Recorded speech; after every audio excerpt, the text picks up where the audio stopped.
Pagi anak.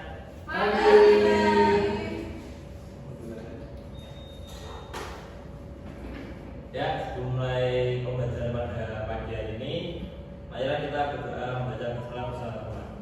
Bismillahirrahmanirrahim.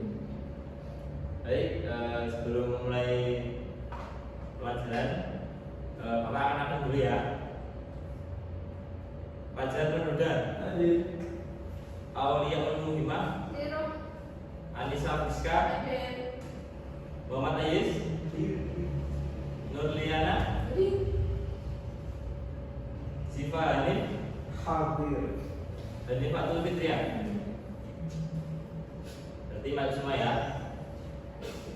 Baik, pada pertemuan kali ini kita akan membahas tentang sholat Jumat.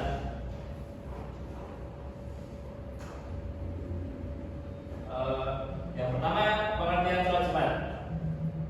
Sholat Jumat merupakan sholat 2 rakaat yang dilakukan setelah tergelincirnya matahari di waktu sholat zuhur dengan ketentuan yang telah diatur secara terperinci.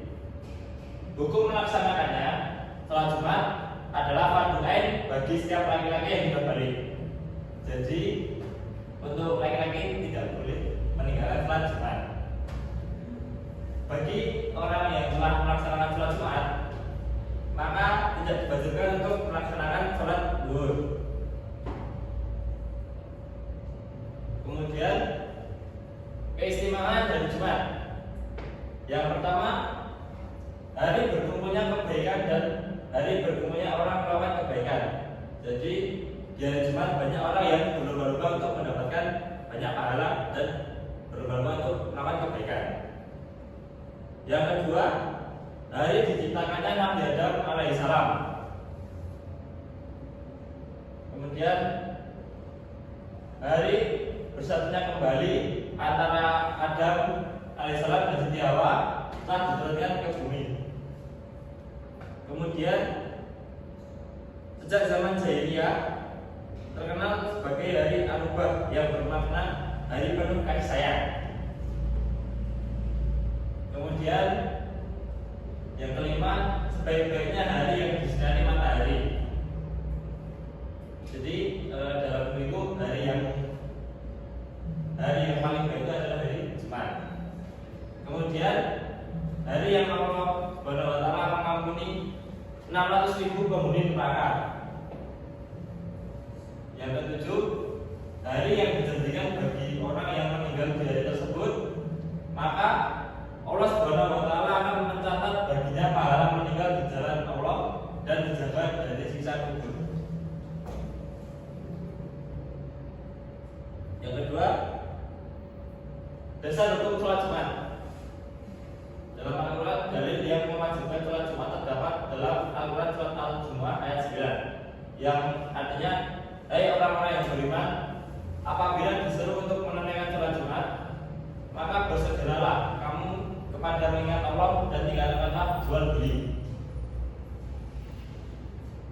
Kemudian hadis Nabi yang artinya, barang siapa yang meninggalkan sholat Jumat 3 kali karena meremehkannya, maka Allah akan kunci hatinya. Hadis riwayat Abu Daud nomor 1052 yang disahihkan Al-Albani dalam Sahih Abu Daud.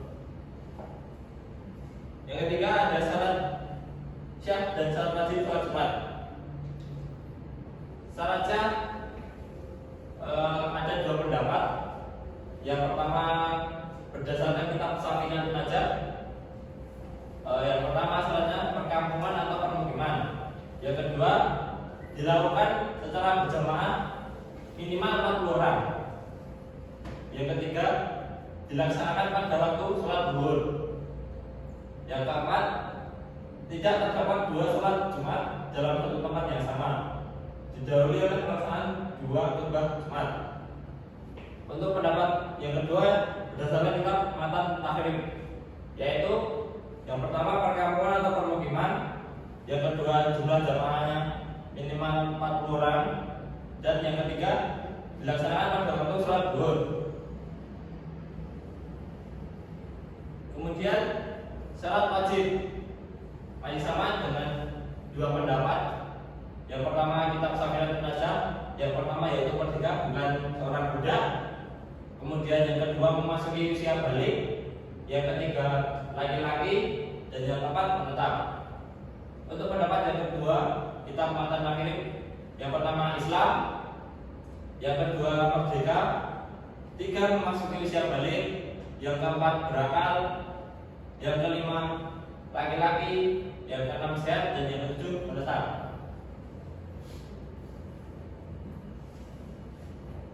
Kemudian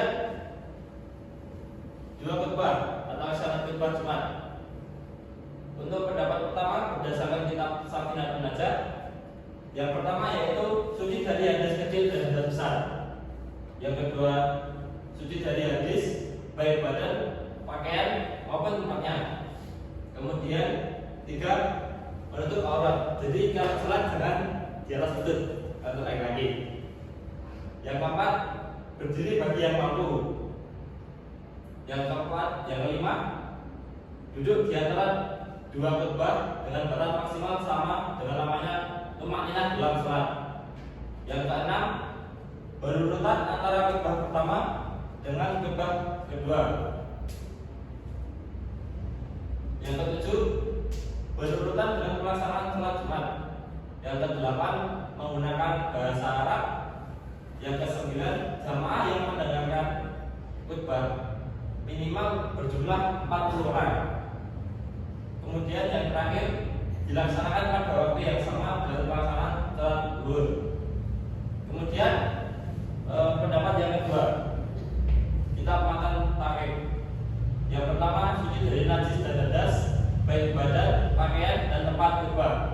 Begitu pula untuk aurat dan diajarkan dengan pakaian yang masih baru.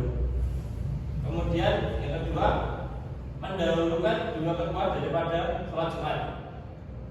Jadi sebelum sholat Jumat itu ada dua kali khutbah.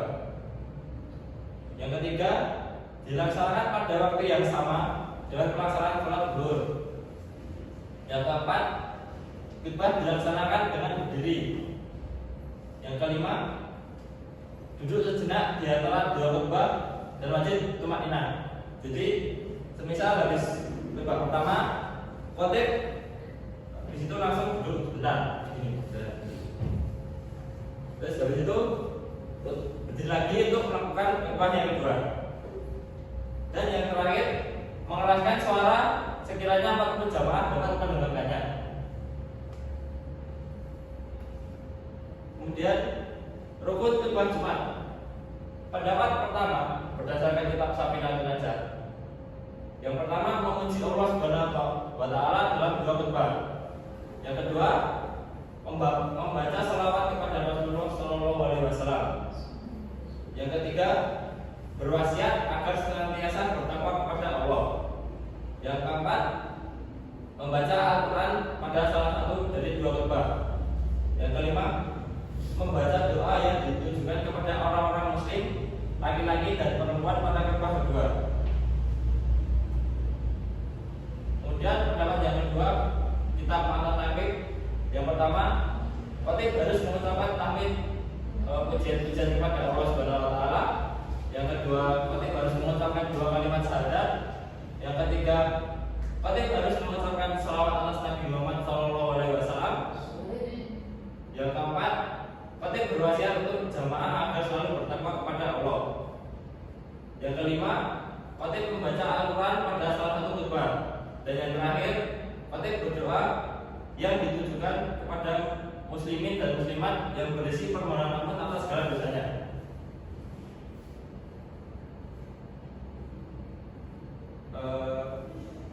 Mungkin itu saja yang bisa Bapak sampaikan pada pertemuan pagi hari ini.